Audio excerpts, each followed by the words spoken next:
Who do you receive for? Wow, now this one is a revelation to me. The Zohar describes the metaphysical process by which the negative desire to receive for the self alone is transformed into the desire to receive for the sake of sharing. This transformation opens the way to the final redemption, which will be achieved in the 7th millennium.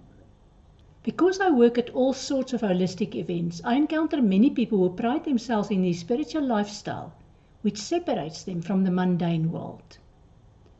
I'm always struck by the poverty consciousness of these people, who should be able to manifest what they want when they want. But instead, some of them want to outdo others in terms of how little they can live with. They have no desire to receive for the sake of sharing.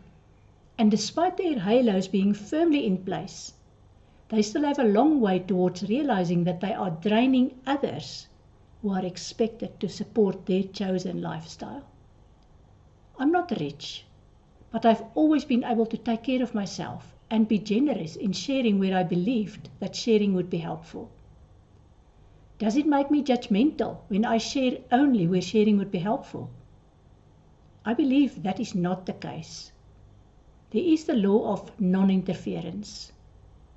For me, that means, for example, if my neighbor has broken windows in his home, but he owns 3 cars, I should not offer him money to fix the windows. His priorities are what they are, and it's not for me to interfere and destroy his pride and independence. On the other hand, I'm generous in sharing my time and knowledge with someone who's making great strides towards his own physical and emotional recovery, and who is grateful for my help. This desire to receive for the sake of sharing has taken on a whole new meaning for me lately. I've always been drawn to healing. I believe it started with myself.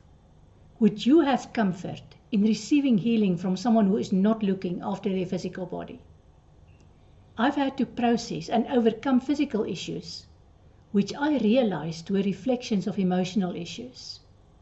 This was hard work, but I'm grateful for and proud of what I've achieved. I'm now in a position where I receive my healing gift, and I'm sharing this with people every day.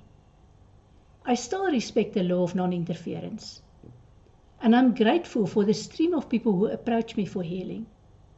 It is amazing to see how their bodies and minds are healed, and to know that the healing is permanent, because it comes from the great healer to and through me, so that I can offer this gift to them.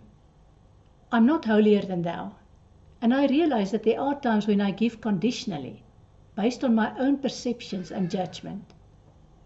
All I can say is that we are still far from the 7th millennium, and therefore I still have the opportunity to work on receiving for the sake of sharing without any conditions. Namaste.